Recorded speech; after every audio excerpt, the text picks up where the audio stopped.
We'll go ahead and get started. It's 5:30. I'd like to call our meetings to order. And if everyone at this time would join me in a moment of silence.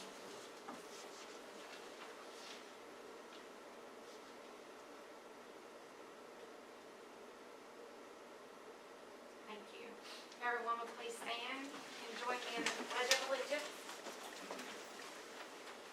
I pledge allegiance to the flag of the United States of America and to the republic for which it stands, one nation, under God, indivisible, with liberty and justice for all. Thank you. You may be seated.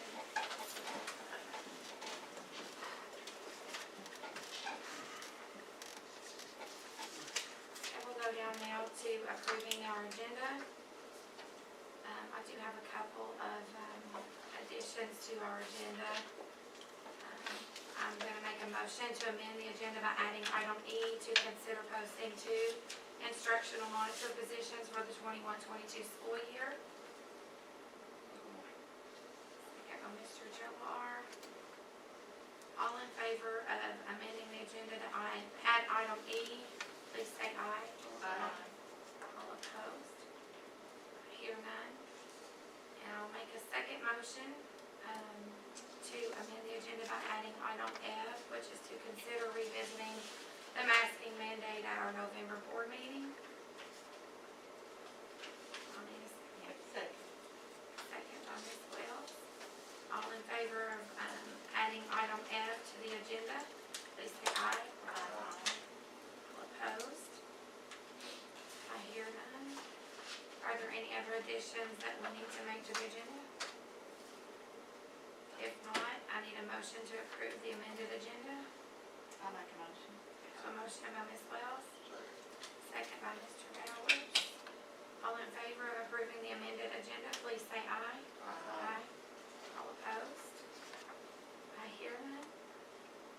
All right, we'll go down now to Ms. Emery with recognitions. Good evening. I'm pulling that up.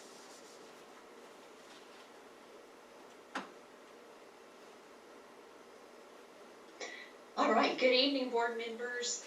On behalf of the Board of Education, I'd like to once again recognize a few students who this summer, they spent several months in preparation and they competed at the Kentucky State Fair and became state champions. If you remember last month, I recognized some country ham winners, and now this month we've got some who did some demonstrations and received champion recognition.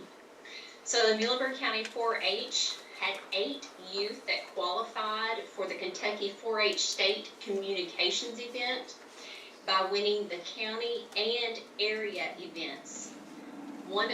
Out of those 8, 3 students became state champions in their respective categories.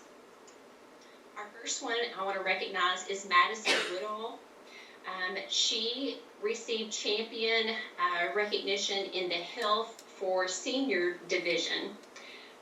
She presented a video on how to make vapor shower melts.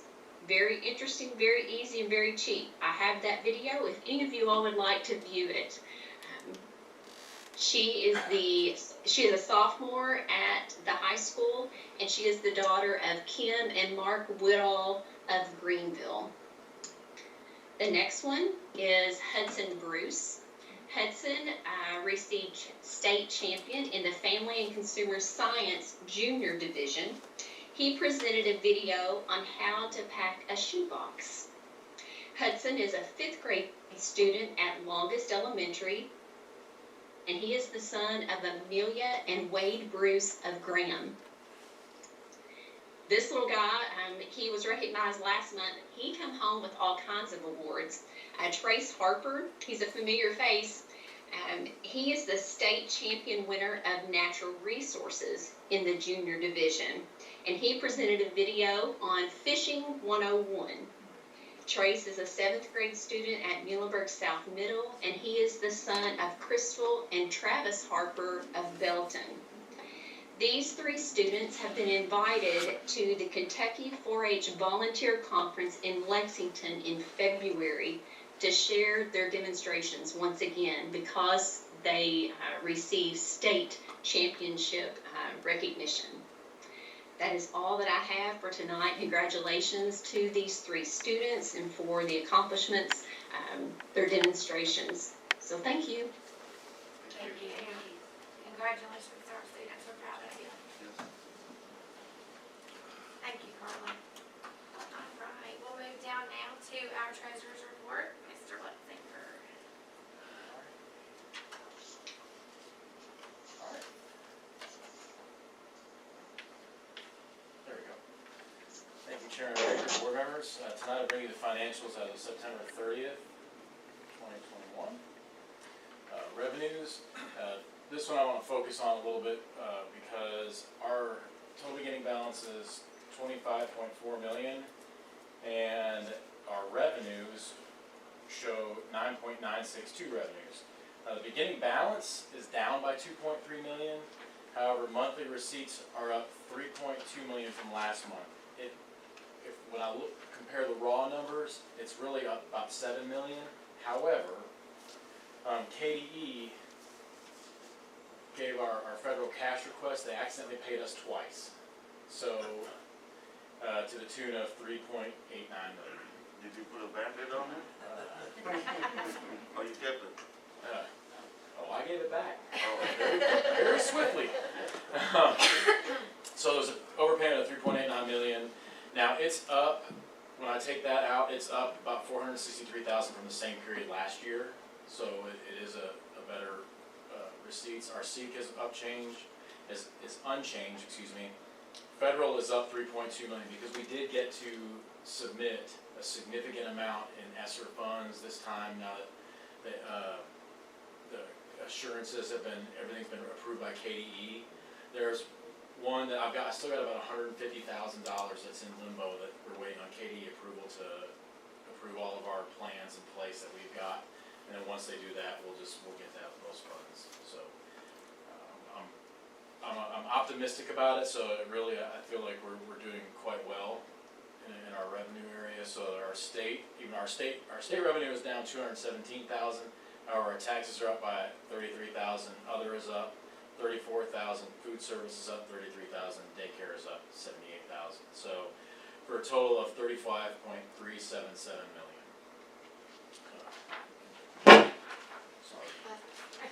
Sorry. So, let's move on to expenses.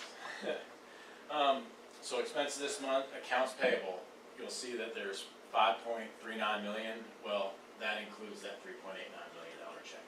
So, accounts payable is up $747,000 when compared to the same period last year. That was mostly in the payment of buses that we've ordered.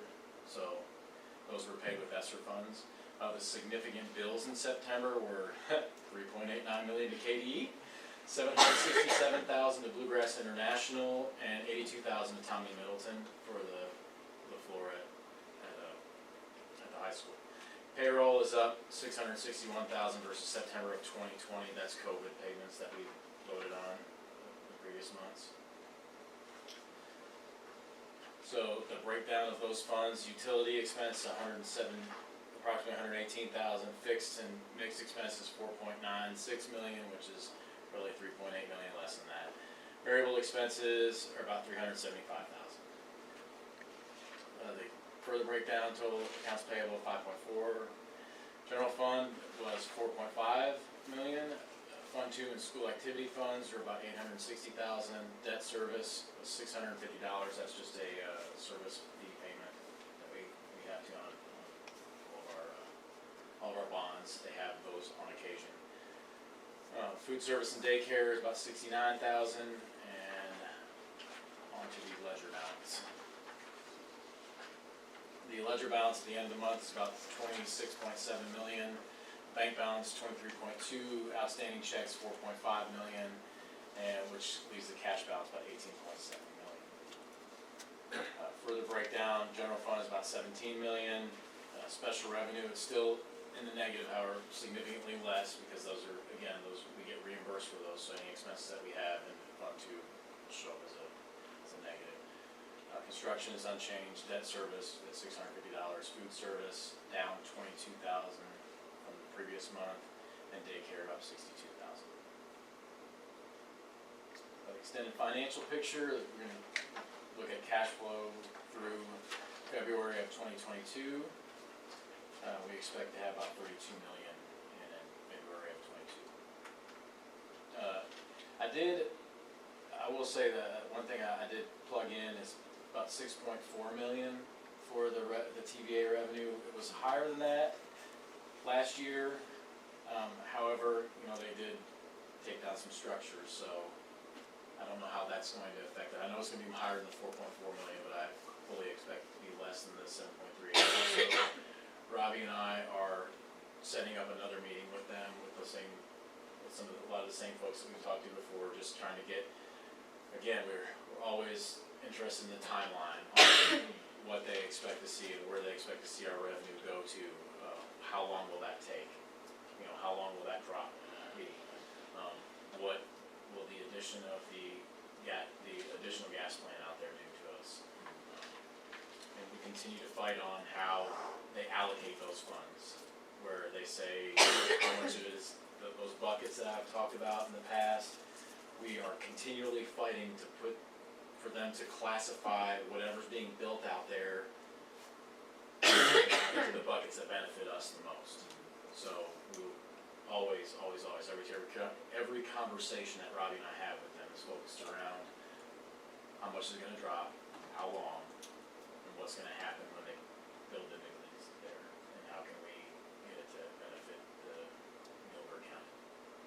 Our best conversations were finally the state and TVA folks in the same meeting.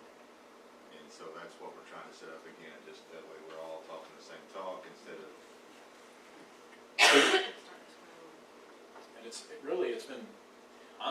been very beneficial when they're all in the same room, because now they're hearing what the other side is saying rather than Robbie and I being the mediaries. And so it's really good dialogue that we get, and they are really receptive to each other. And now it's more of a team sense instead of, okay, well, what did TVA tell you? What did the state tell you?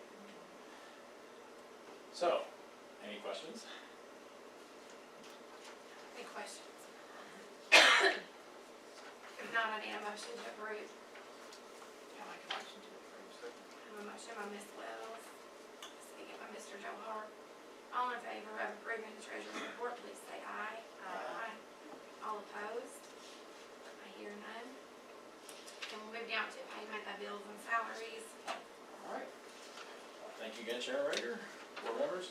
The October 2021 board bills, we bring about 1.291 million. 270,000 that is general fund.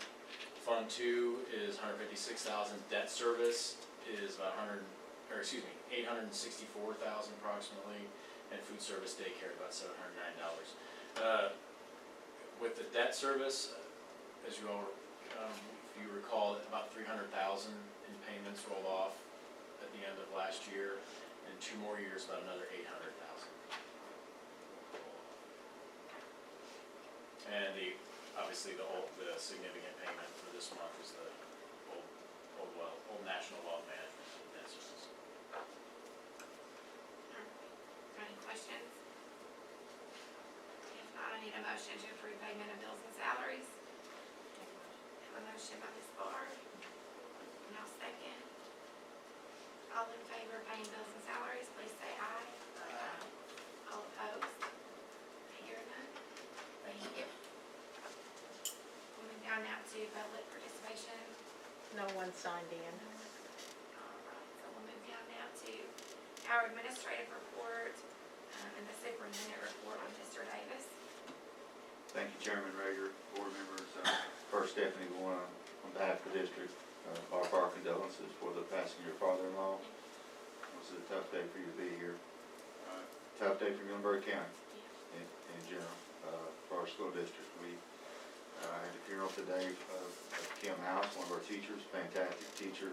She's actually a third staff member for different reasons that we've lost this year. And David Smith, fantastic custodian at Bremen, and Rashem Wow, an incredible bus driver. And you know, Muhlenberg, you don't just do your job. You know your kids from all different angles, and it's really tough. Well, this one came suddenly, and we had, today was the visitation, and affected actually a couple of schools quite a bit, and the funeral. And it's super sad, and I mean, she was amazing. And I mean, I saw it myself, and what I want to brag on just a little bit is, as tough as that was, the way the district has come together to basically make sure everyone who wanted to go to visitation, you know, while still having school, because you could close, you could say, yeah, someone would say, well, close the school. You know, you got 20 days. Kids need to be there. The kids need somebody to help them through tough times. And so we had folks from the board over there, principals from all the other schools were there, counselors from other schools. We had custodians come to help from other schools. Just amazing. I mean, it's just amazing. And I couldn't help but smile to see Brian Lyle walking out with kindergarten class that he was going to watch, and saying he's very much out of his element. And, many of them were. Mr. Blexinger was teaching a class, and he's got a few stories about that. But I am proud of Muhlenberg County, more than I can tell you.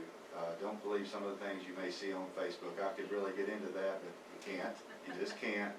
But the hearts of our folks, you've got people there, and I won't stay on this long, but you've got people there who have lost a friend, but they're sucking it up as best they can to help their kids. And that's who we are.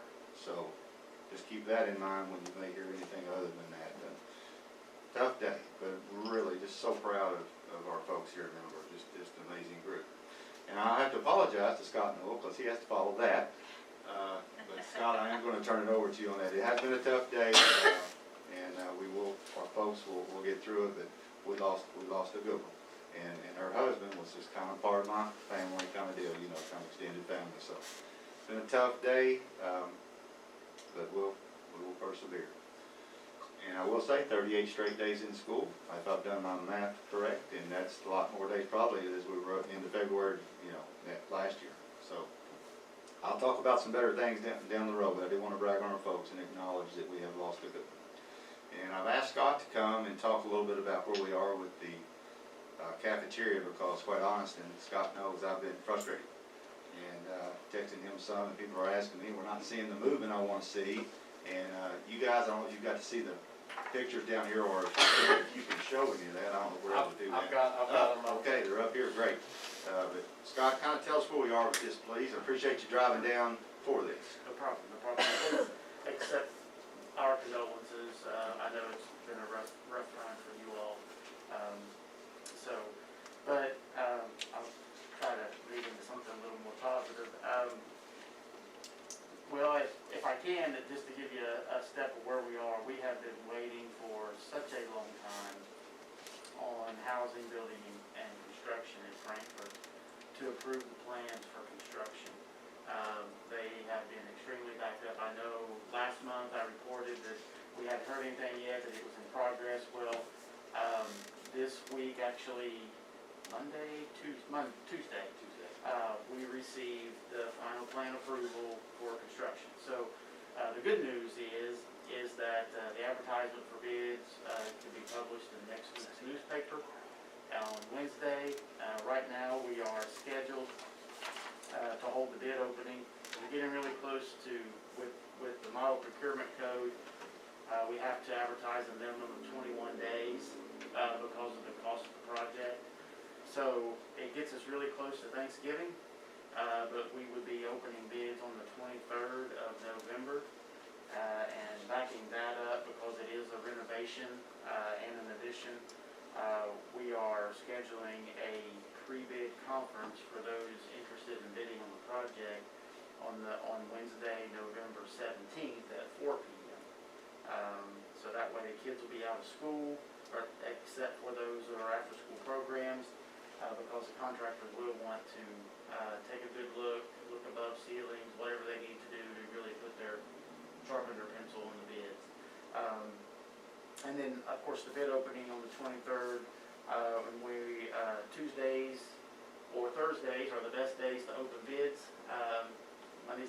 Mondays are not. But 2 o'clock on Tuesday seemed to work out really good. And if we do it earlier in the week, then that allows folks to kind of coast on into the holiday weekend. So that's the good news.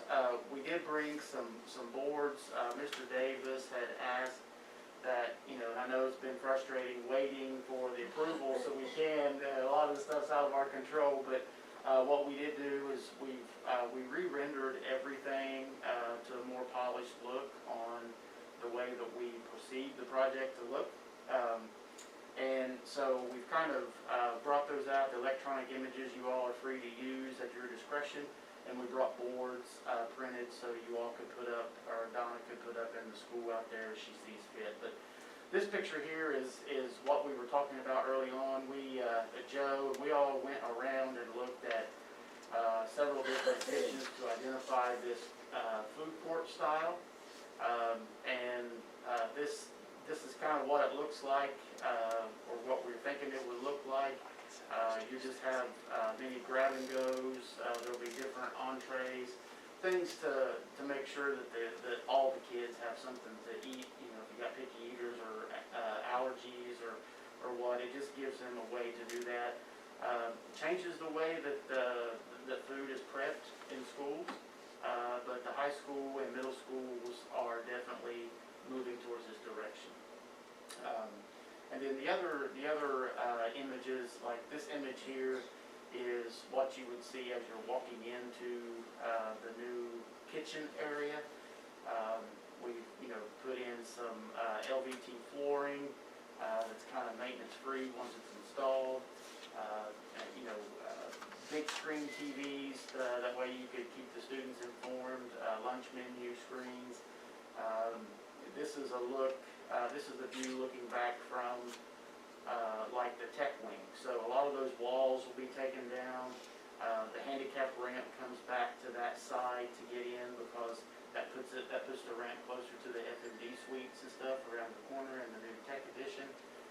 And then you have another image you can put, or is that the last one? This is the last. Okay. So the big thing is in design development we had some tables in there that's they were kind of high tops and kind of collegiate, but that really didn't help maximize the seating for you all. So these tables here can be folded up, moved out of the way. They are not the single seats. Those tend to cause tripping hazards when students try to get up and out of them. But this configuration here, you can seat 400 students at a time, so that would put you down to only having 3 lunch periods. And I think the less lunch period that you all can have, the better. That way you can keep the students on task. So, and the kitchen is sized so that it can feed. I believe they can push out, according to the kitchen equipment, is they'll be able to feed up to 300 kids within a 15-minute period. So being able to put 400 kids in the cafeteria at a time for over the 25-minute or 20-minute lunch period that you're having will be successful. So, do you have any comments or questions that I can ask or I can answer? Or Those look really nice. thank you. Scott, when would maybe our kids over there see some action potentially? I know the winter could be a problem. What can we maybe hope for on seeing some movement where the kids are like, hey, this has happened? Yeah, well, if we open bids on the 23rd, assuming that, all the dollars line up for what the district has and we can move forward, by the time contracts are prepared, we're up into that mid-December, then you got the holidays. You could conceivably, if we have a mild winter, they could be out there staking out the ground and trying to dig footings before it gets too cold in that January, February. But if something happens that winter, we have a harsh winter, then they would start to dig ground, right at the end of February, 1st of March, so they could see stuff, actual big equipment taking, maybe moving dirt.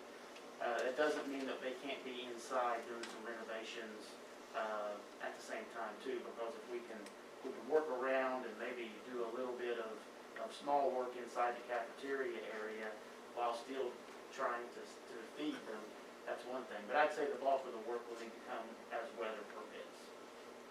maybe when potentially completed? It would be, I would say with this renovation, it's gonna take a good 10 to 11 months to complete the entire project. So you're looking at this time next year to be 100% complete.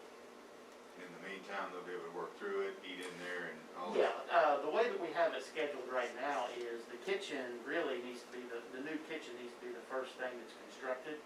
Because then what will happen is once that new kitchen is built and we can start serving out of the new kitchen, then that'll allow us to go, or allow the contractors to go into the old kitchen and start doing their demolition and opening up that whole space. And then so there'll be, there'll be temporary partitions and stuff put up for the student safety and whatnot. And we'll probably need to do a bulk of the work. We'll have it scheduled to where it's either done after school hours, or on holiday breaks or whatever, if it happens during the school year. But the summer is going to be where we'll have the most activity. Any other questions?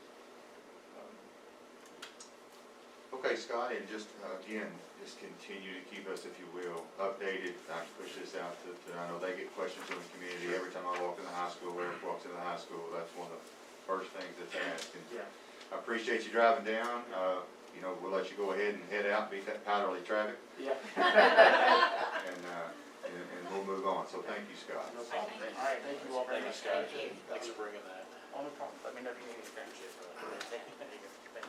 Eric, I know you talked to Tommy Middleton a little bit. Would you give our board here a little bit of an update on the gym floor? Absolutely. He has, he's got the flooring down. It's had to rest, basically. It's wood floor. So it's got acclimatized to the gym.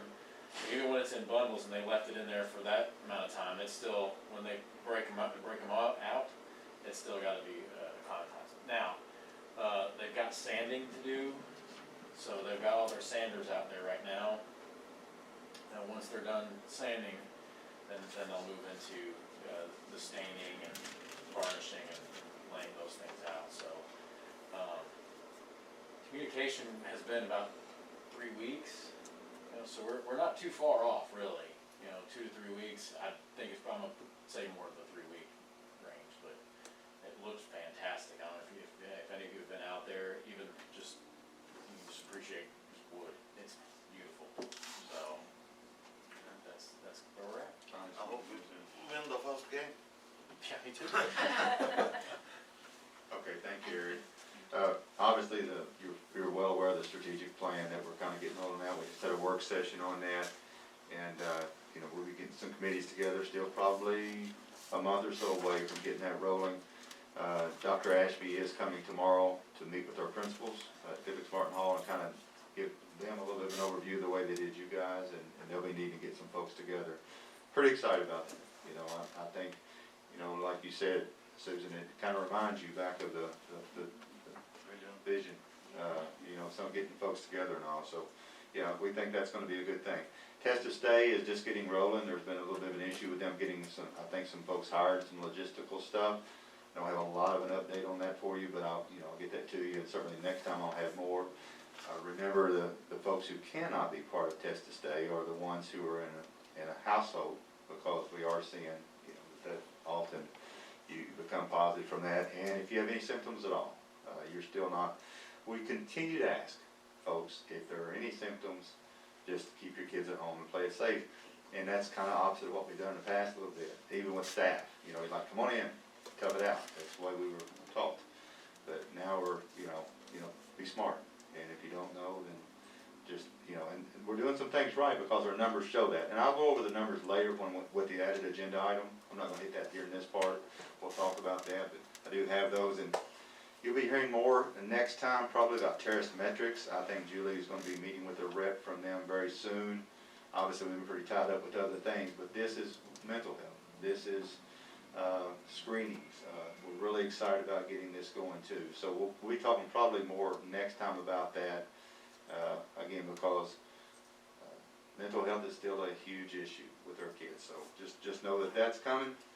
I think everything else I'm going to kind of save for the agenda item with all the numbers and everything as we kind of talk through where we're going with that. So actually that will conclude my superintendent report. Okay, thank you. And board members, our personnel actions are in our minutes. We've had a chance to review those as well. So we'll go down to the attendance and enrollment report. Mr. Hardison. Thank you, Chairman Ricker. You can see in your, sorry, I'm getting a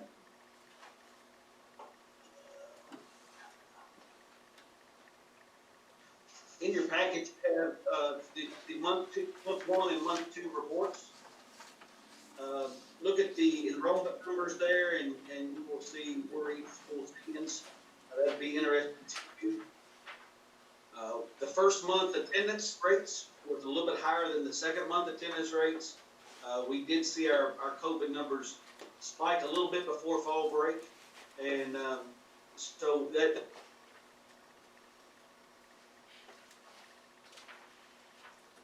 Peter decided to do an update for the local meeting. I tried to close out of it, hoping that it wouldn't do it. It did. Tell me what number. Yeah, great timing. How long are we talking? It just needs to restart. Because y'all probably heard most of it. I will jump in a little bit and tell you, truancy is something that we're really starting to hit now that the dust is kind of settled, and we see, all right, here's folks, our kids who basically haven't been showing or missing a lot for not the right reasons.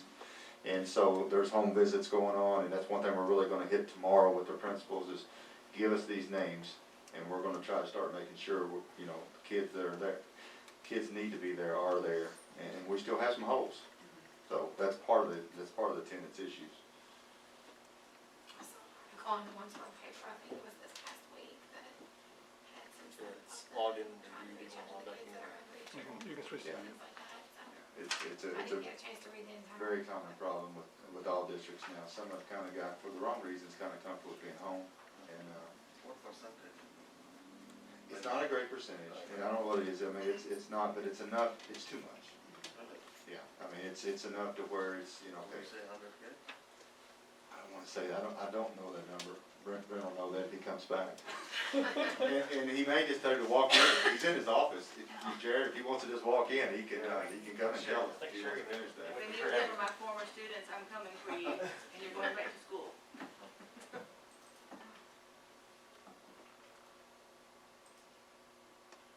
I hope your former students are all college and graduated. No, one's a junior. They're getting close, Yeah. and some of them are in college. If you are going to school And I there, do you're coming keep up from with there them. too, aren't you? If it's just your last class that you taught, it was your last year. Chad, did you put Jared in charge of computer updates? Unfortunately, that's an update for your filter, and when it wants to restart, it just restarts, and you Thank you, Chad. have no choice. Wow. You see the protection going on there? Wow. Hey, Just remember either that's that's a fast the- drive that's from the home. team right there. All right. There's your chair, Brent. We recover quick as we can. You're good, Brent. Now you want to go back. We just wanted to see you live. There you go. Don't really know where that quit. But I do just, I want to emphasize the enrollment numbers is something I'd suggest taking a look at. You see the attendance rate dropped a little bit the second month. Our COVID numbers, you know, they did spike a little bit before fall break. And fortunately, as we come back from fall break, those numbers are down a little bit, so, which is a very good thing.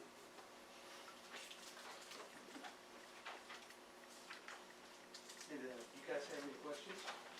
Brent, I did talk to him about some truancy issues that we're really starting to look at and Yes. talk about which kids were to target that just basically haven't been there for not a good reason.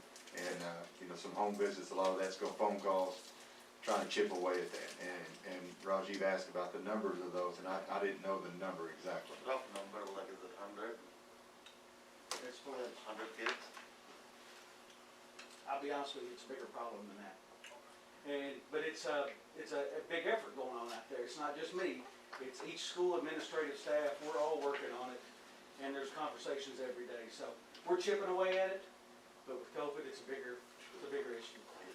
And there's genuine fear of, you know, sometimes you feel like it's warranted, and others, maybe it's a little bit too much, but we listen, we take that, take it very seriously, but we do feel like it's still best for kids to be in person in our schools, so. There's a lot of good things going on in our schools.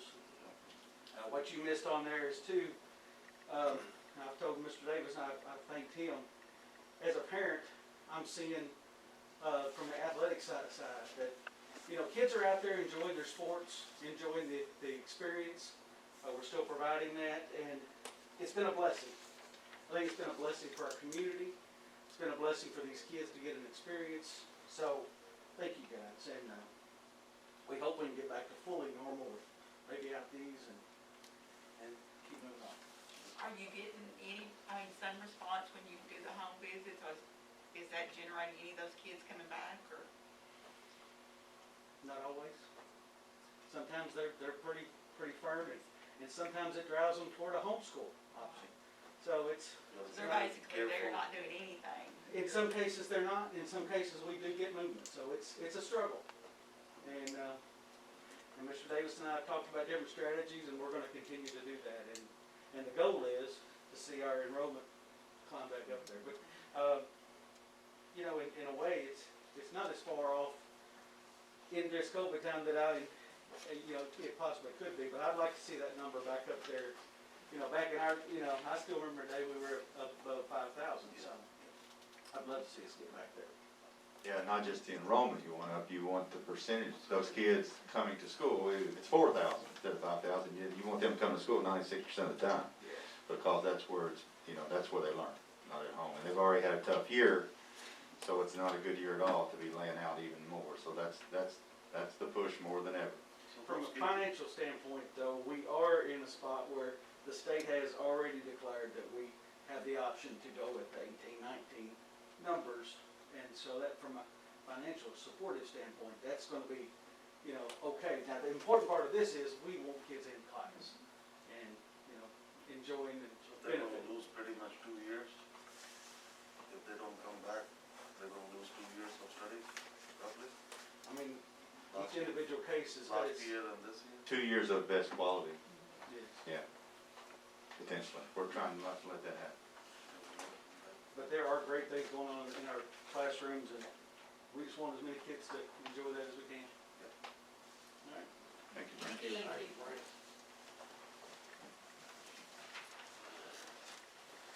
Okay, we'll move now to our board action items.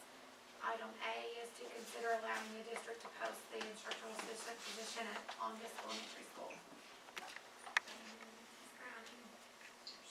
Okay, everyone, good evening. I was going to present this on behalf of Mr. Browning, who was going to be preoccupied with some family affairs, but he is actually with us tonight. So I've been texting with him, and he said for me to go ahead and turn this back over to him. So I'm going to turn this over to Mr. Browning to present to you. Thanks, Mr. Browning. I appreciate it. Good evening, board members. I don't know if, Ms. Browning, I don't know if you can share what I sent you, or if I can just read this. I don't know if they're able to look at what I've got in front of me, but basically we're in a bind in our kindergarten. We have 65 kindergarten students, and out of those 65, 20 can't write their name. 37 have been identified as not ready for kindergarten by our district's kindergarten screener, which is the Brigant screener. And we just got a lot of numbers. It's an unprecedented situation. These kids have not had Head Start or preschool because of the pandemic. We have 3 kindergarten teachers, and we have 2 aides. So we basically have we're 1 aide short as far as providing services.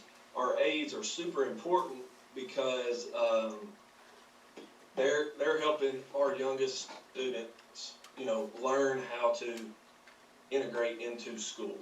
And our aides help the teachers by taking students to the bathroom. They help them in small groups. They work with students one-on-one. They transition them to different classes, to recess, to lunch. So the teacher, the classroom teacher, can focus on providing instruction to all of the other students. So we have several high-need behavior issues as well that have not been identified for services yet because they're just now getting to us. So, you know, our kindergarten teachers do a great job. They're fantastic. They're made for this. They're built for this. But they're struggling a little bit and need some help and some extra hands. I'm fortunate enough that in the pandemic, and we'll shout out to Mr. Hardison, he was very cautious with spending, and we wrote over some money from our site base. And if need be, I think my school would benefit, our kids would benefit by adding a full-time aide position for the rest of this school year. I don't know what next year holds. Obviously, my financial situation at longest will be different because I won't have a rollover amount probably like Mr. Hardison left me this year. But for this year, I think I can provide a pressure valve release for our kindergarten students and our teachers by offering them an extra set of hands. So that's what I have for you.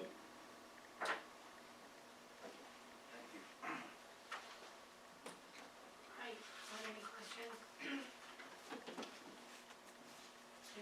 I would need a motion to approve. Make a motion. A motion by Mr. Johar, Second. second by Ms. Wells. And all in favor of considering to allow the district to post an instructional assistant position at Longest Elementary for the kindergarten class, please say aye. Aye. All opposed? I hear none. Thank you. Thank you all. I appreciate it. Thank you. Thank you. Thank you. And we're down to item B now, and that is to approve our calendar committee. Mr. Hardison? Thank you, Chairman. Very good. You have a decision paper in front of you. It's required by statute that we put together annual calendar committee, and it has a formula for us. One of those members being a representative from the board, and so that is your decision on who that representative is. Ms. Wells has served that in the past, and I have asked her if she's willing to serve, and she has says yes. But that again, that is your choice as a set of board members who will be your representative. I'm fine with that. She Yeah, is. a motion, does it need a motion?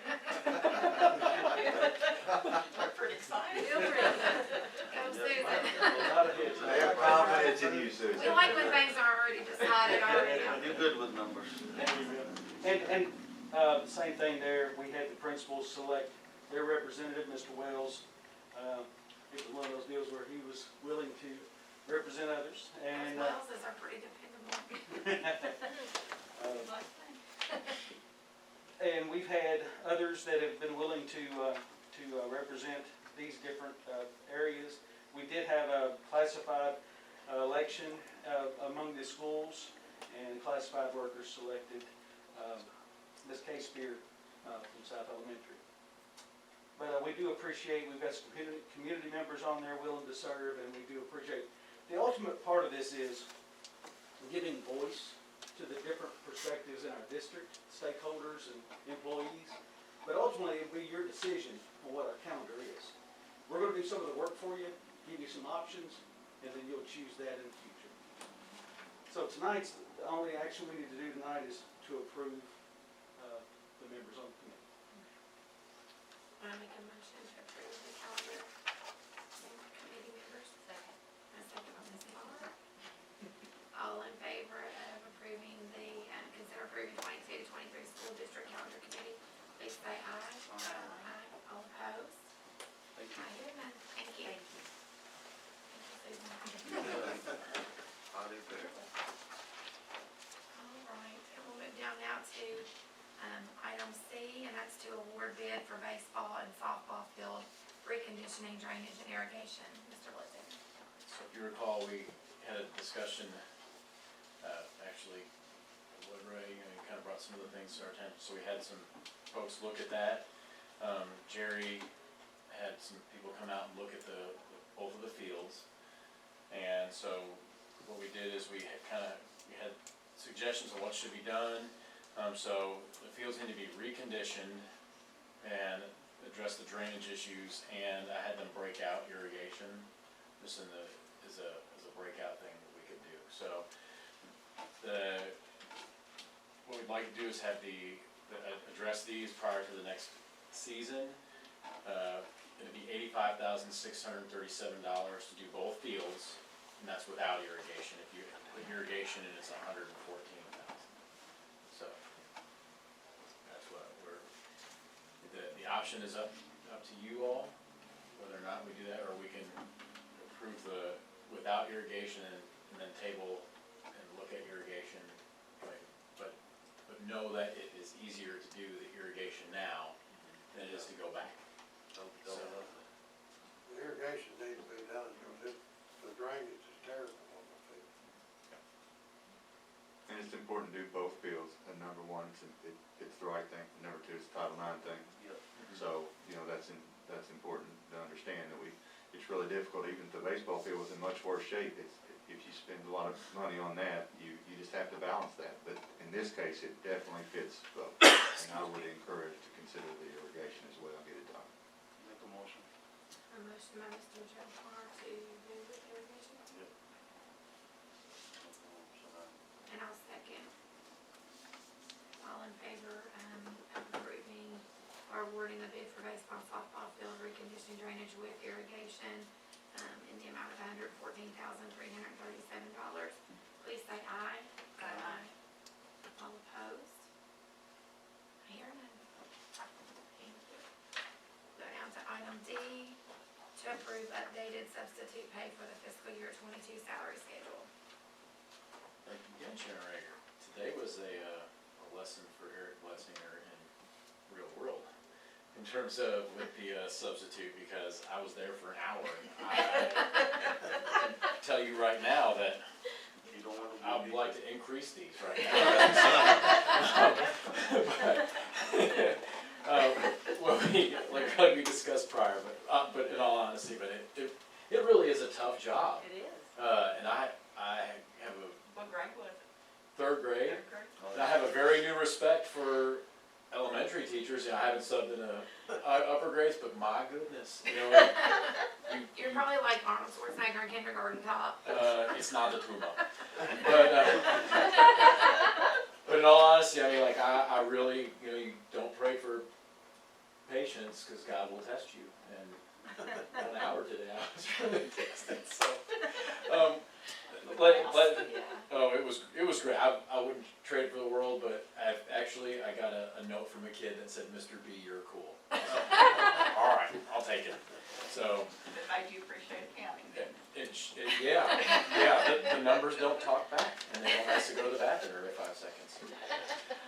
So the first one that we're, as we discussed, the certified schedule, we need to increase that in order to compete with surrounding counties. So what I did is I took and looked at all of those, averaged them out, and what I'm bringing to you is a bump, so we can compete with those counties. So that's the certified one.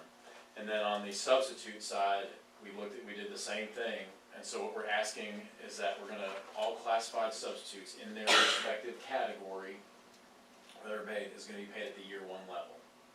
So, we understand that we're gonna look at that over the coming year, basically on all the classified, and adjust accordingly next year, however we need to go. But this brings us up to where we can compete with surrounding counties to get substitutes in the classified area, which is also very difficult. We have our pool of substitutes, according to our software, is 196. That doesn't break it out for me whether that's classified or certified. So in comparison to previous years, that's significantly less. So we're bringing this to you all and this will be effective November 1st for the remainder of the year. And then as we look at salary schedule, we'll approach that again around May. And we're already working on that, trying to figure out a way, not just subs now, but to look at it in a broader scale, and maybe some categories need to be bumped more than others, and we've not done that in a while, because you want your folks to be on the same page, be consistent, but the fact is, some are lagging more than others, so we may have to try to really work through that. And I think as long as we have the data that shows, hey, look what the surrounding counties, here's where we are in this category, and this one, that's what we're talking about. And just to be honest, as we talk to some, we're losing some good folks. And they can go somewhere now and make $17, $18 an hour. And we can never compete with that. We just can't. But we have to compete with surrounding districts doing similar jobs. So that's the start of this here, and with definitely Eric is working on gathering data, and we come back in February, March, as he says, it'll be more extensive for the full-time folks. Maybe not just the 1% raise or 2% raises we've done, but breaking it apart a little bit, getting a little rolling our sleeves up a bit. But It's gonna this be one is short term. It's some market adjustments, basically, you're gonna have what the market dictates, and we're gonna have to kinda do that in order to be competitive in certain categories. And this would be November 1st, is that when the subpay? This would take effect November 1st, yes, sir. Discussion. If not, I need a motion to approve. Motion by Mr. Jar, second by Ms. Bond. All in favor of approving the updated substitute pay, please say aye. Aye. All opposed? I hear none. Thank you. Thank you. And then, move down now to the added agenda item E, and this is to consider posting 2 instructional monitor positions for the 21-22 school year.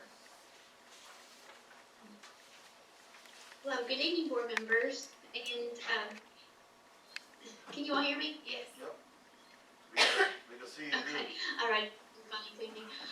So tonight I am bringing to you 2 additional positions that would be, only last until the end of the current school year, and it would be funded through a federal grant that we receive from year to year. And this year, because of COVID and all, we were able to receive some additional funds that we were not expecting through our IDEA grant. And so I talked to Wendy West, who's our preschool coordinator, and after thinking about all the different ways that we could spend that money, we decided that adding 2 of these full-time positions until the end of the school year would be the best use of that money. Some other things that we could have used it on would have been things like supplies, some trainings, and everything. And with our absence of subs across the district, we didn't want to add additional trainings at this time, and they really don't need additional supplies at this time. So that is what we're bringing to you tonight, and again, that would be federally funded through a grant that we currently receive. Any questions or discussion? If not, I need a motion to approve. Make a motion to approve. Motion by Ms. Wells, second by Mr. Bowers. All in favor of considering posting 2 instructional monitor positions for the 21-22 school year, please say aye. Aye. All opposed? I hear none. And we'll move down now to item F. Thank you. Thank you, Julie. Item F is to consider revisiting the masking mandate at the November board meeting. Mr. Okay, thank you, Chairman Rager. I'm gonna go through a lot of numbers here and try to put a lot of my thinking and tracking of numbers and all in pretty short order. But basically what I'm asking you to do, we have promised our folks that, when we, pretty much most of the state, or all the state now, is masking is mandated. And I think that's the right thing to do, and I still think it's the right thing to do at this point. But we have made a promise, basically, or I have, and I think you guys will too, that we'll take a look at it. We'll continue to take a look at the numbers and see where we're at. So, I'm gonna go over some of the criteria. I'm not gonna lay out a metric now that we have to vote on. I'm gonna tell you the things that I'm really looking at that I think are important that we'll talk about in November. And, as I understand, I don't just kind of come up with this out of the blue. I talk with other districts daily about this, and unfortunately, Muhlenberg's kind of hanging tough as one of the higher ones in the western part of the state on cases, and we just can't quite shake that, even though we're dropping.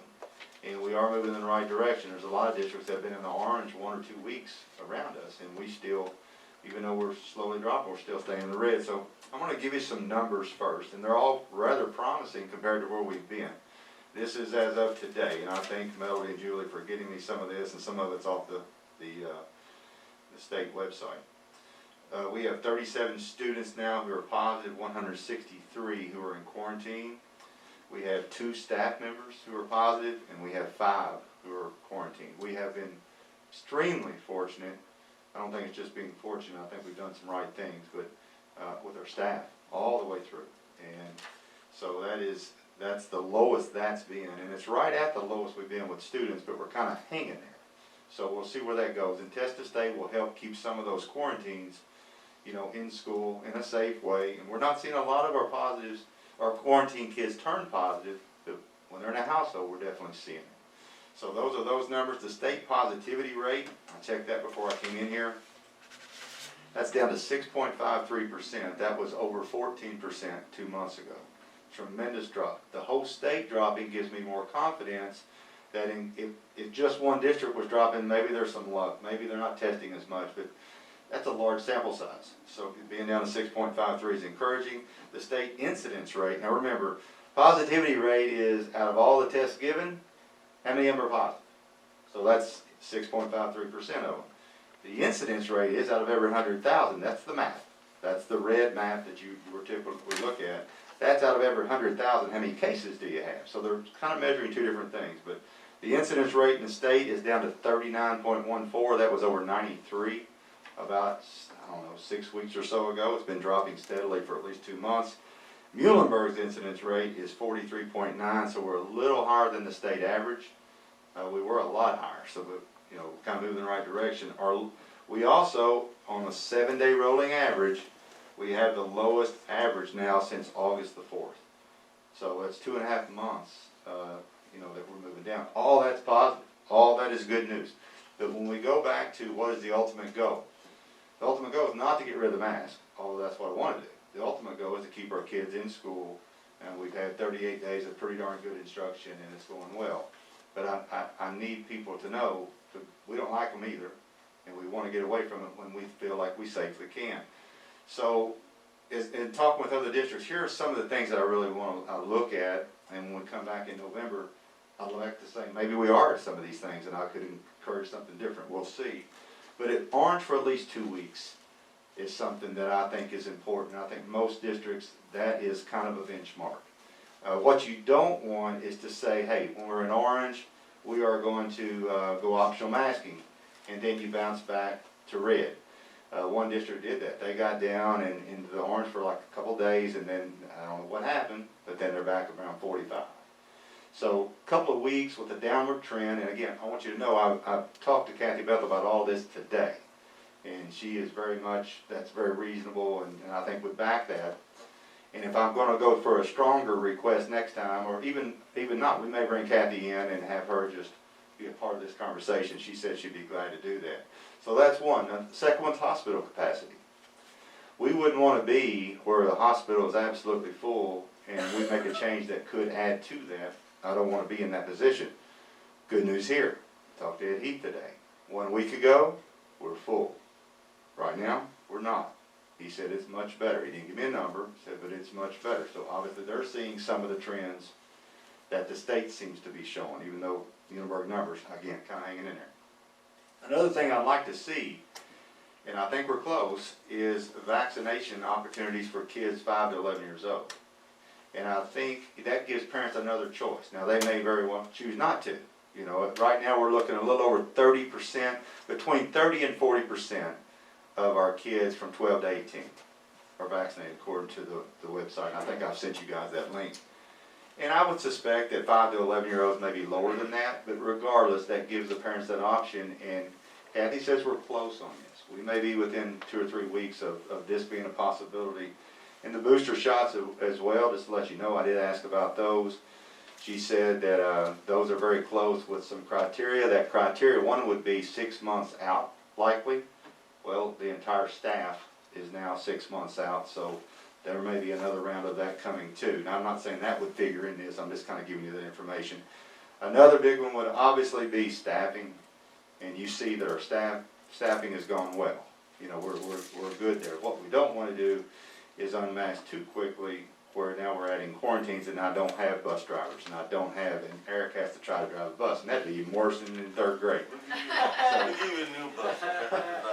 those are some of the things. The big one, I think, I'd really love to see us in orange 2 weeks with a bit of a downward trend. Seems like it's gonna hold there. Hospital capacity is one that a lot of people don't think about, but I will definitely always make that phone call. And I would love to see the younger kids get that opportunity, but I think where we are now, we're not dropping in the orange tomorrow. We're not dropping in the orange in the next week, probably. And then if you look at, well, we'd like to be in it 2 weeks anyways, I think we're in perfect shape just to wait till, next board meeting. We're talking 4 weeks or so. Hopefully I'm coming back, maybe having a different conversation, and I will tell you, some districts have already made the call, we're waiting after Christmas. And some have said we're starting Monday with optional. We're getting to that kind of split, but they may have already been in the orange or yellow for 2 weeks. Some are there. So those are just some of that's just kind of what I got on my mind. And I don't feel like I didn't even know we need to really vote, but I thought, yeah, let's bring you in and make sure that you guys are on board with this. Y'all know I give you numbers constantly. I try to update you as often as I can. I will say good news. Kathy said it did not appear that fall break impacted us. And she said one of the questions they ask when somebody is positive now is, did you go anywhere? And they're just not seeing it. Very little, which is a little surprising, but very encouraging. So maybe, by now I would have thought we would have seen a bump. And so, you worry a little bit, Halloween's coming up and other things, but maybe we're not gonna do what we did last year. Maybe we're heading in the right direction. So with all that being said, I'll certainly take any questions, but my recommendation would be, I'll come back with more numbers, and I would love to be able to come back and say, hey, I would like to try optional masking. I don't know. Let's see what the data tells us, And I'm also in a position we are to watch other districts. So some that go a little earlier, and I think there's a couple I know of, I'll be curious, do their quarantines go through the roof, or, maybe is it tamped down enough in the community? Because if you're having, I think for us to be in the orange, I think it's less than 7 cases a day. I'm not sure. I wish I should have done the math. But if that's the case, there's not a lot of positives out there to be causing quarantines. So you start feeling a lot better about things. So, but we'll watch these other districts too. And if you guys are okay with this, I would say, I'm asking you just to say, all right, let's take another look at it. Let's stay masked now and take another look at it in a month. All right, I need a motion to approve the recommendation. Motion by Mr. Johar. Second by Ms. Wells. All in favor of revisiting the masking mandate at the November meeting, please say aye. Aye. All opposed? I hear none. We'll go down now to our board consent agenda items. This is the approval of the minutes of the prior board meeting. Consider leave of absence request, our out-of-district contract with Christian County, our fundraising and field trip request, and to approve the wide area network RFP. You all had a chance to approve or to review all this in your packets. Any questions or concerns? A motion by Mr. Joe. You approve them all? Okay, I'll second it. All in favor of approving the board consent agenda items, please say aye. Aye. All opposed? I hear none, and we're down to adjourning. I need a motion for adjournment. I make a motion. Who was first on the buzzer? That turned off. I have a motion by Ms. Wells. I'll second. Ms. Clark, is that right? Okay. All in favor of adjourning, please